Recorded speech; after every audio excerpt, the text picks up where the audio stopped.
अस्सलाम वालेकुम नाज़रीन। तो सुहेल वड़ैच साहब के कुछ कॉलम सामने आए थे मीडिया के ऊपर। उनके ऊपर 2-3 दिन से काफ़ी डिस्कशन चल रही थी, लेकिन फिर DGSPR उनकी एक स्टेटमेंट सामने आई, उन्होंने क्लैरिफिकेशन दी। तो बाद में फिर सुहेल वड़ैच साहब का मौक़िफ़ भी सामने आया। तो ये आपको इस वीडियो के अंदर बताऊँ। पहले बात करते हैं राना सोहाना साहब, उनकी एक स्टेटमेंट सामने आई। तो वो कहते हैं कि आर्मी चीफ की मुद्दत मुलाजमत 5 साल हो गई है, अब इसके लिए किसी नोटिफिकेशन की जरूरत नहीं।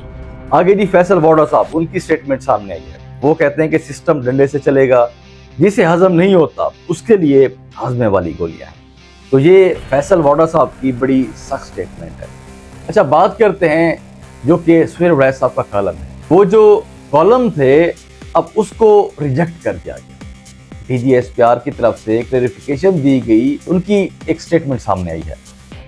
वो कहते हैं कि सुहेल वड़ैच ने जाती फायदे के लिए मन घड़त कहानी घड़ी।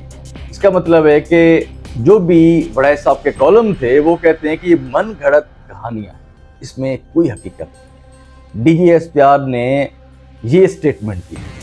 तो ये जो गुफ्तगू है, स्क्रीन के ऊपर आप देख सकते हैं, ये सुहेल वड़ैच साहब ने क्लेम किया था कि आर्मी चीफ से उनकी काफ़ी तवील मुलाकात हुई है, और ये बातें सारी वो कहते हैं कि उस मुलाकात के अंदर हुई है।